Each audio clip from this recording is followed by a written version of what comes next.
What is the role of art and artists when it comes to fascism? We're going to be exploring today. As I record this, there's a lot of discord in the United States. It seems like there's massive upheavals happening in Minnesota, in Minneapolis, a state where I was born, so near and dear to my heart, after the murder of Renee Good. And it seems like things are maybe popping off in Portland, although that seems to not be too far out of business as usual for Portland. And so I've been really sitting with and trying to make sense of everything that's going on. And I keep returning to a story I wanted to share with you today. A story, a nice example, I think. Well, nice in the sense of the outcome. From overseas, from another place near and dear to my heart, which is the country of Greece, where my parents are from. And how art is one of the most critical components in this moment when we talk about fascism and the kind of changing of government and its relationship towards us, the people.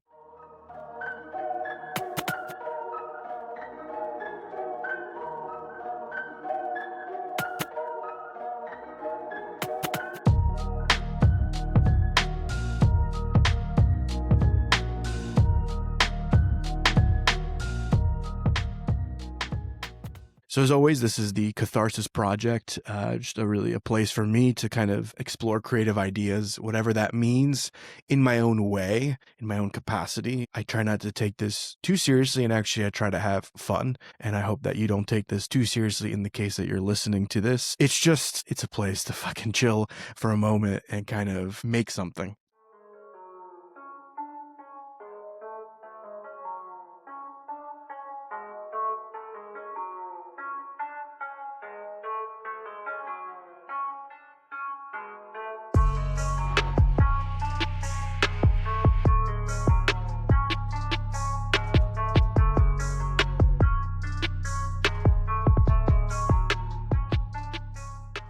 So with the events that have been happening, over the last probably 10 years, but have keep culminating more and more and more. I've shared this in several videos that essentially Trump, MAGA, they've sold the American people, the voters, the plurality, almost majority of voters, because in Trump administration number 2, he did win the popular vote and the Electoral College. They've sold a kind of a bill of goods.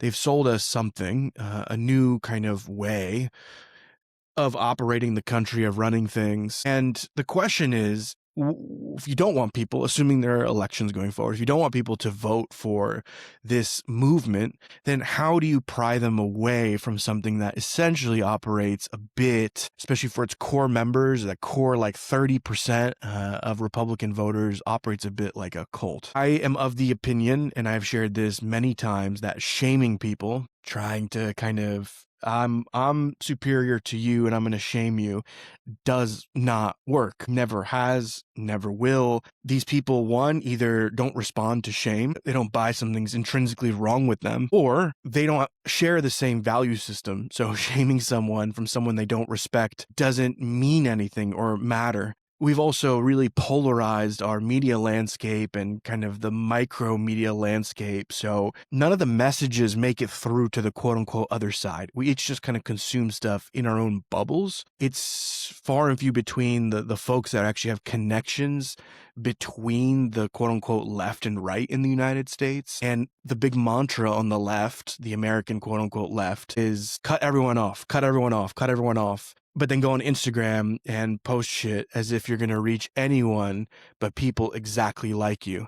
So there's a huge disconnect. If you want to reach people, you have to be connected to them, which means you have to tolerate having Facebook connections and dinners and coffee chats with people that are not like you. Otherwise, you're just kind of screaming into the void. And I get it. There's a lot of energy and helplessness. And you're like, where do I put that energy? Let me just yell things to the people or at the people who are closest to me. But if we want to make any kind of meaningful stride towards quote unquote selling people a different vision, again, one, you have to have an alternative vision, but two, you have to actually sell people. Or else what we're just doing is you also then just believe in coercion and violence, but by other means, like shame, canceling. I will use violence to cut you off from your income, from your resources, from your community. So there's this ostracizing that's happening, which is still a kind of coercive, violent measure. So there's very little in the realm of influencing and persuading. I would suggest, especially if you believe in something like a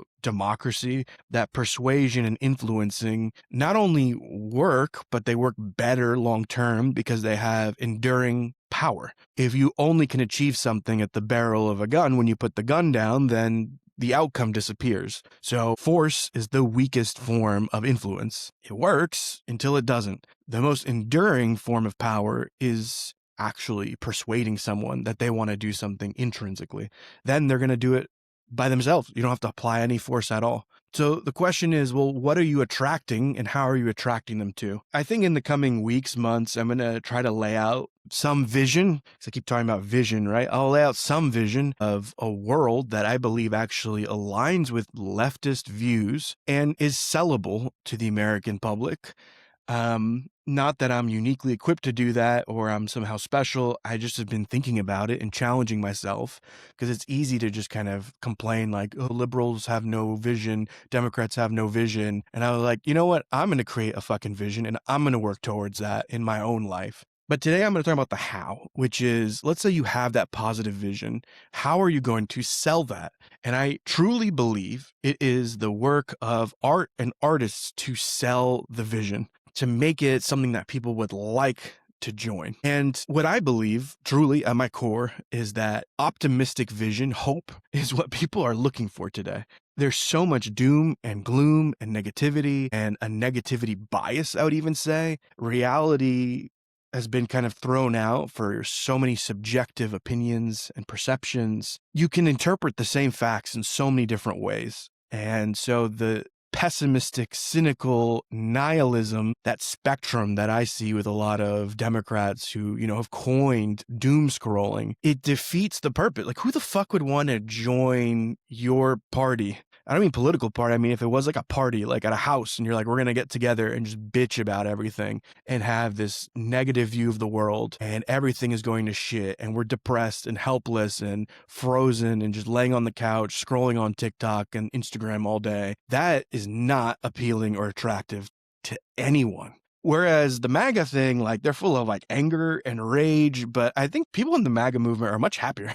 Yeah, it's like easy, I guess, to be happy when you're prejudiced and just fucking flinging shit at people, but they have this energy and they catalyze it, they move it, they have this, it's a party that, like, if you're a part of it, is probably pretty fun. I even see Trump, I obviously disagree with Trump on the vast majority of things he does and says, but when I step back, I'm like, he's a funny motherfucker. Like, Trump is hilarious, even in his shittiness. Like, the moments that you might come close to agreeing with something, once in a while, you're like, damn, that's a funny guy.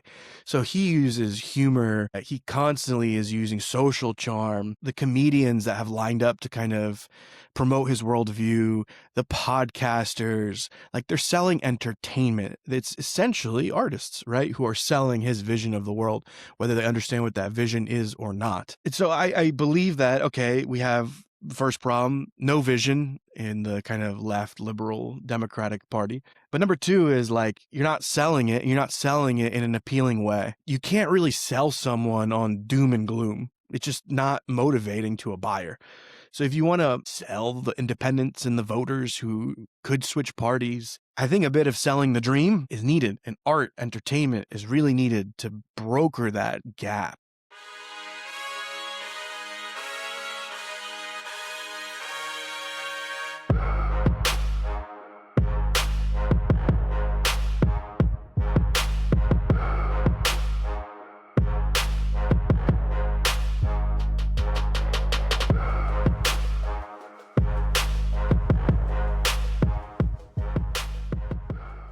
So let me share. This isn't just theory.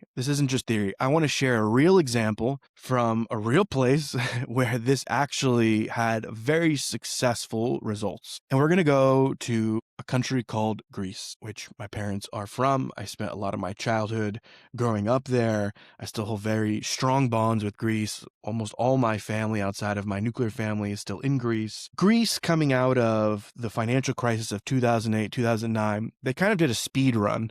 They did a little bit of an experiment, a trial through a lot of things that we're facing right now.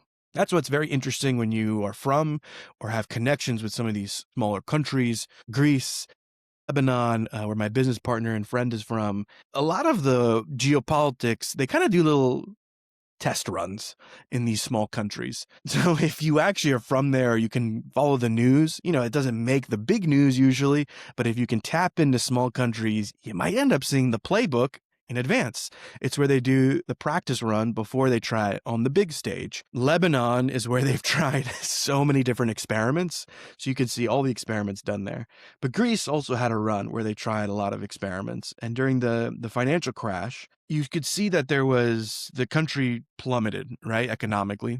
I'm not going to get into all the EU, European dynamics and the kind of rape of Greece from Germany, but all of this was a little bit of a testing ground. And then you had the rise, I believe, of one of the first right-wing, alt-right, neo-Nazi parties in Europe. Golden Dawn. Golden Dawn came out with a very strong kind of neo-Nazi playbook. They even fused the branding, right, of like a swastika with like the Greek column kind of font. Looked kind of shitty in my opinion. I'm not going to say that my aesthetics align with fascistic aesthetics. I don't know why in the 40s, the 30s, 40s, the 1900s, they had like a better aesthetic sense. Hugo Boss. This time around, the aesthetic sense of like MAGA and a lot of alt-right neo-fascist movements are pretty dog shit. So I think they could probably work on their design sense a bit. Golden Dawn also really bad aesthetics. So they had the logo that reminded you of the swastika. They also were essentially organized gangs. So they had the paramilitary kind of thing going on. They had food banks. So you can win over the hearts and minds of the people. And so Golden Dawn started to gain a lot of popularity during the financial crisis because the government was unable to meet the needs of the people. And so you have these kind of essentially organized gangs that are giving food and other resources to like working class people who have no financial means, which is a great playbook for gaining popularity and gaining support in a country. Of course, they're extremely xenophobic, a lot of superiority, which speaks to a lot of the kind of, I think, internalized Greek mindset, very narcissistic as a culture. We're special, we're superior, ancient Greece, blah, blah, blah. So what happened, right? You have the rise, and this is like back in 2010. This is way before you saw the rise of Trump. Trump entered the scene in the United States 2015, arguably, right, with the primary. So late 2015, early 2016. So this is a full like 5-6 years before Trump. Of course, you had the murmurings of things in France with Le Pen. I mean, that's been a decades-long process, but this is before Le Pen had any real success in French politics. It really was one of the first before the Netherlands, Germany, like AfD, I don't think existed at all at this point. It's just Greece, Golden Dawn. So they're leading the little charge there. And in Europe and in Greece, there is a very strong history of Antifa, anti-fascism. This is why I always, I don't know whether to laugh or scream. Every time in the United States, on both sides where we say we're Antifa, no, you're not. No, there is no Antifa in the United States because Antifa is a uniquely European thing, I believe, and has a very unique color and taste, aesthetic sense to it. So when the right wing accuses people in the US of being Antifa, I'm like, that's just laughable. And then even when the left tries to pretend and cosplay that they're Antifa, I'm like, you don't get it. You're not from this. This isn't what those protests look like at all. Yeah, we have very impotent protests in the United States to serve corporate needs, probably. So anyways, so of course, there's always this strong Antifa thing. And so in Greece, you had a lot of clashes between neo-Nazi fascists, Antifa. The chessboard was already set for a lot of these clashes. During this period, there are a lot of artists, musicians in Greece that express themselves and make art. And one of them was a Greek rap artist named Killa P. Killer P, Pavlos Fyssas, he was a anti-fascist and Antifa rapper in Greece, in Athens. And he made music. And a lot of the music inspired people, rallied them, brought this kind of common cause together. And then I think it was probably around 2014, 2015, if I remember correctly, he was murdered by the Golden Dawn. He was murdered for his views, for his voice, for his expression, for his art. And this murder catalyzed a massive movement in Greece, a big reaction against Golden Dawn. And in the case of Greece, despite the government being pretty inept, bankrupt, flailing, kind of becoming a vassal state to the Germans, they were able to respond to this murder, and they were able to prosecute the members of Golden Dawn and put them in jail. They proved the murder, and they also charged essentially a conspiracy theory amongst the members of this neo-Nazi party and put them all in jail and kept them from running for office. And since then, generally speaking, Greece has never had a far-right movement emerge since. That was 10 years ago.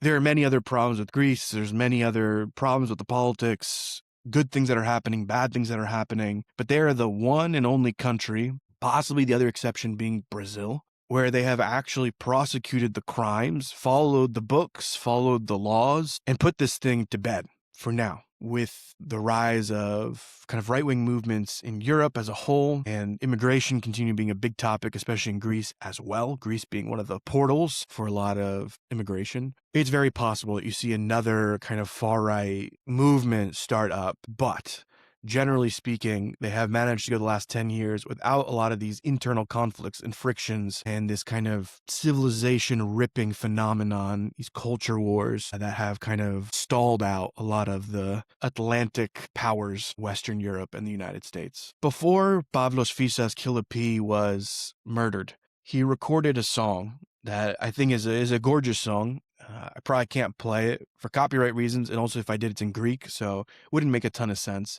But I translated it, and I'd like to read the translation of this song because I think it's very emblematic and characteristic of the art that Killer P was making before his murder. In terms of context, because it's written in Greek for Greek people, there are a couple things I'll share so that I don't break the flow of the lyrics when I read the translation. As I mentioned, his name is Pavlos Fyssas. He's from a place called Piraeus. Piraeus is a part of Athens now. It's been absorbed. It is now the port. So if you've ever been to Greece and you've ever gone to the Aegean Islands, if you've ever gone to Mykonos or wherever the fuck tourists go, you likely left from Piraeus. So Piraeus is where he is from. And then the only other couple references is he references Achilles. So if you remember from ancient Greek mythology, is it mythology, history? It's kind of that in between. Achilles was a member of the Trojan War. So the Greeks banded together to go to Troy. Achilles was this like demigod. He was dipped in some sort of sacred water by his mother. And the only part of him that could kill him was the Achilles heel, right? So when he was over there, war hero, he's killing everyone. And then the Trojan prince shoots him with an arrow in the Achilles heel and he dies. But he made a name for himself and a legacy for himself. So there's a reference to Achilles, which represents the ancient Greeks and that whole kind of heritage and what we've has been passed down through the ages to us Greeks that's part of our heritage. And the other one, which likely will not be known by anyone here, is a gentleman named Karaiskakis. Karaiskakis was a leader of the Greek Revolution. So in the 1800s, when there was a wave of revolutions in Europe, Greece also had a revolution against the Ottoman Empire, which is now Turkey. Karaiskakis was one of those leaders. And so that's another kind of inheritance we have as Greeks, is kind of honoring the legacy of the revolution and this kind of wave of Greeks that fought off the yoke of the Turks. All right. So I'm going to read these lyrics. It's not a very long song, but I think it kind of taps into something very beautiful and profound. It touches me deeply when I listen to this song. And it's one of the most perfect, probably anti-fascist, Antifa songs that I've come across. Okay, so this is the song he wrote before he was murdered. A day like this is nice for dying, beautiful and upright in public view. They called me Pavlos Fyssas from Piraeus. Greek, whatever that means, not a flag. a fascist offspring of Achilles and Karaiskaki. And if I actually know something, it's that I was born already with 2 heavy verdicts loaded on my back.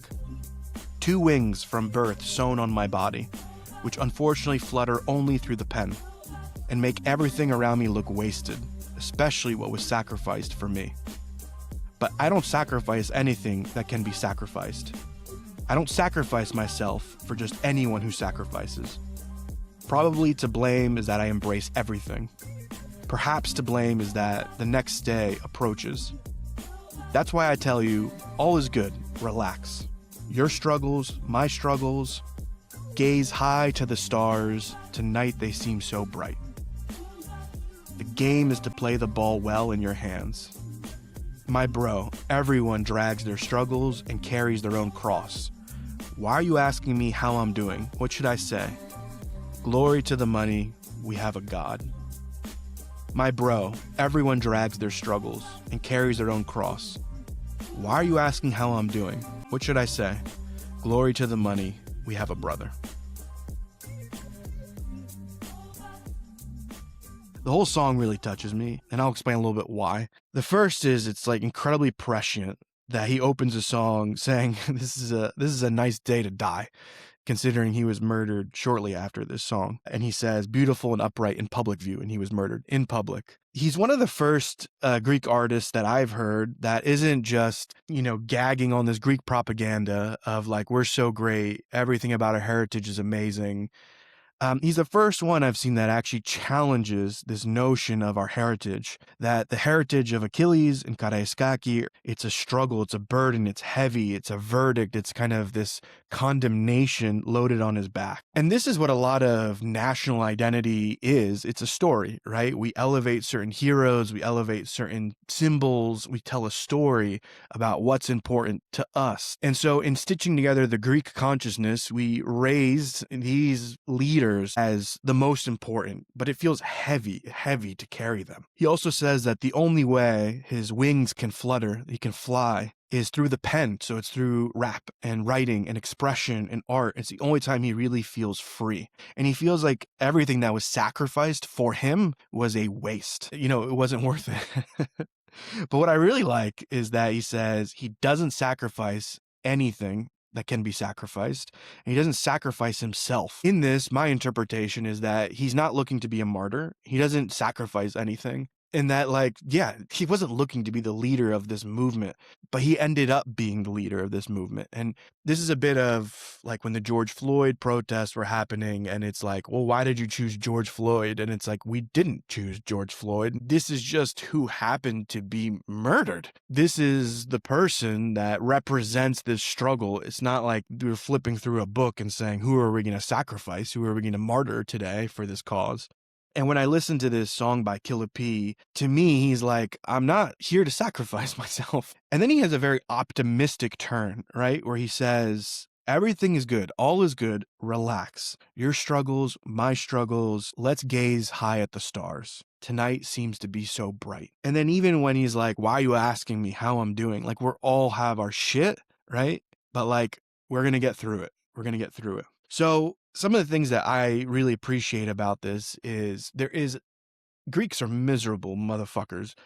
So we love misery. It's one of our best companions. I think a lot of Balkans, Eastern Europeans, complaining is our love language. Complaining is a sport. And yet with this song, we see an incredibly kind of optimistic view of the future. We see someone who doesn't want to be a martyr, someone who is aware of the kind of cultural legacy they've inherited and the stories and pressures they've inherited, and doesn't want to carry that on his back anymore. He wants to be free. He wants to express. He wants to be an artist. It's songs like these that got Pavlos Fyssas murdered. It's songs like these that triggered the fascists and the right wing so much that it ended up imploding their entire organization and putting them in jail. I don't propose that we should be martyrs. I don't think we need martyrs. And I don't want martyrdom for anyone. I think it skews a lot of dynamics. I don't want people to die. I don't want people to sacrifice themselves. And I don't think Pavlo wanted that for himself either. But the fact is that his death did catalyze something. But before that, his art catalyzed something. Him just telling the truth about what he observed and putting it in a creative way that attracted people, enticed them, brought them into his world. That is what I think is the beauty of Pavlos Fyssas' Killer P. I would propose we are in need of something similar here in the United States, an artistic revolution that is optimistic. I remember when Trump won the second time, everyone was shitting on Michelle Obama because she said, when they go low, we go high. And everyone was like shitting on that and basically just how dumb is this woman, and which is again crazy how people just build you up and tear you down. The Democrats, liberals, leftists of the United States. So they tear down, one of the mascots. They're like, we hope she runs for president. Also, she's a dumb bitch because she said we should go high. But when you go low and you are in the mud, in the dirt with the fascists, you lose. They're going to be better at it than you every time, 10 out of 10 times. It's not that you should be a pushover. Don't be a pushover. Have boundaries, have strength, have a backbone, be in your body, respond to the moment. Part of that, of course, is don't be fucking stressed and doom scrolling and weakening yourself. You're fucking destroying your brain and your nervous system and then think you're going to go out and do something important. Be fucking rooted and grounded in your body. Go exercise. Go fucking get strong. But then paint a vision that people want to join. Paint an optimistic future. That is the role of creators, of artists, of people who want to attract and persuade. I think there's a lot more staying power to sharing positive visions, positive, optimistic visions that we should be following.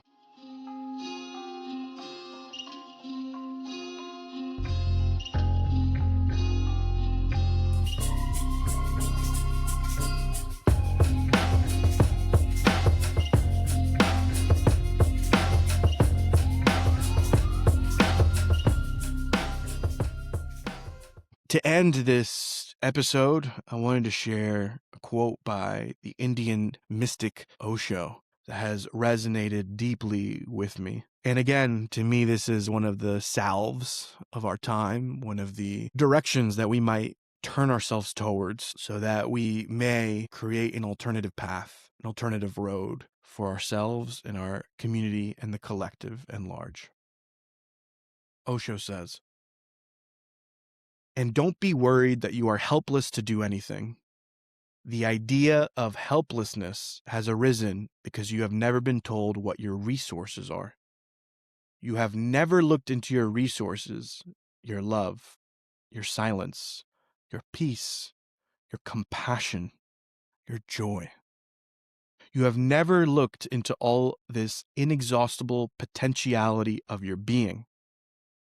And if thousands of people blossom in love, music, and dance, and the whole earth becomes a celebration, then any crackpot politician is not going to destroy this world."